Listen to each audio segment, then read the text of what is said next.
In the year 2085, humanity believed it had reached the peak of its evolution. Cities floated on the oceans, towers touched the clouds, and the sky itself glowed with electric life. But that night, everything changed. It began as a hum, low, distant, trembling through the bones of the earth. People looked up to see the clouds folding in unnatural patterns, light shimmering like liquid metal. Then, out of the heavens, vast alien vessels descended. They were not like anything human imagination had ever drawn, organic, breathing metal structures, surrounded by halos of pulsating energy. For a moment, the world stood still. No one screamed. No one ran.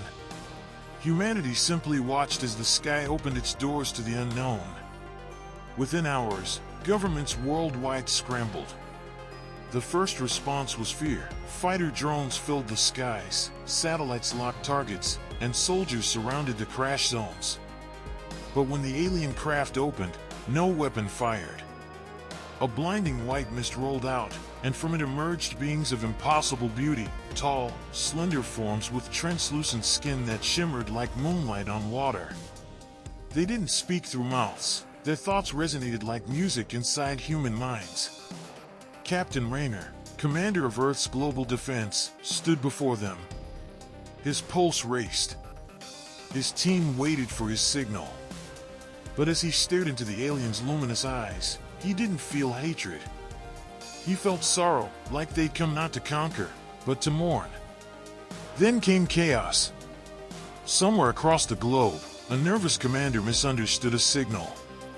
A missile streaked through the clouds, shattering one of the alien ships. In that instant, the world erupted in war. Cities turned into blazing battlegrounds. Plasma beams tore across skylines, vaporizing air and steel alike. Captain Raynor fought to protect civilians, shouting orders through static-filled comms, desperate to stop the madness. But amidst the destruction, the aliens never retaliated in full force. They only defended, non-lethal strikes, disabling weapons instead of killing. It was as if they were testing humanity's heart more than its power. When the fighting finally slowed, the truth came out. The aliens projected holographic memories into human minds, visions of dying worlds, of civilizations destroyed by their own greed, technology, and division. They had seen humanity following the same path. They hadn't come to destroy us, they had come to warn us. Captain Raynor knelt in the ruins of his city, the alien leaders standing before him, extending a glowing hand. In that touch, Raynor felt everything, their pain, their history, and their hope that humanity could be better than they once were. And for the first time in history, Earth listened. Days later, the alien ships began to rise again. The war was over, but something inside humanity had changed. Cities started rebuilding, not with fear, but with unity. Captain Raynor stood at the shore, watching the colossal vessels ascend toward the clouds, leaving trails of silver light across the dawn sky. The world whispered a silent thank you. The visitors had come as strangers, become our greatest test, and left as friends. As the last ship vanished into the heavens, Raynor looked up and murmured, "We were never alone. We just needed to be worthy of being found." When the last alien ship disappeared into the clouds, silence fell over the earth for the first time in weeks. Cities once echoing with explosions now stood like hollow memories of a war nobody truly won. Humans stepped out from underground shelters, looking at the gray sky painted with streaks of alien fire. Streets were filled with smoke and flickering neon signs. The air smelled of dust, metal, and quiet hope. Soldiers lowered their weapons, realizing the battle was over, but what had it cost? Children watched the horizon, whispering about the glowing ships that vanished beyond the clouds. Somewhere, deep inside every human heart, there was a question that no one dared to ask. Will they return?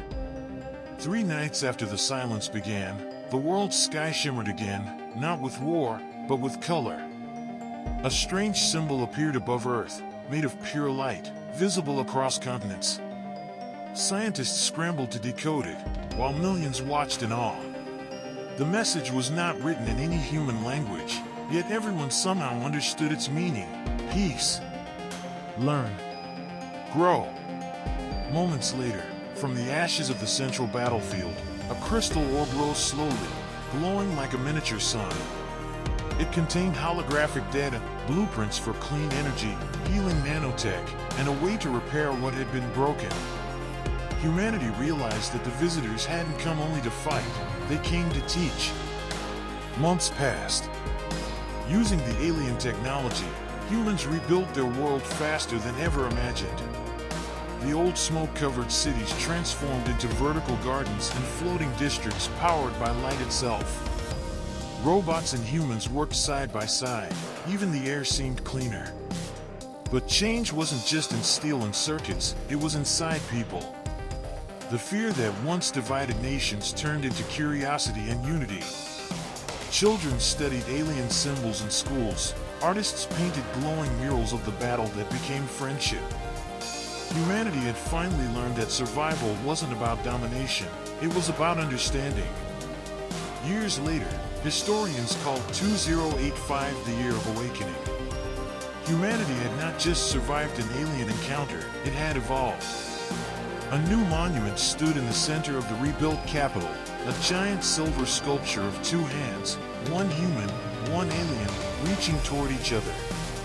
Every night, it glowed softly, powered by the same energy left behind in that crystal orb. Children told stories of the Sky War, but not as a tale of destruction, as the moment the universe finally noticed Earth. Somewhere beyond the stars, maybe the visitors watched, smiling, knowing that their message had taken root. Subscribe for more. Like, comment, and share. Thanks for watching.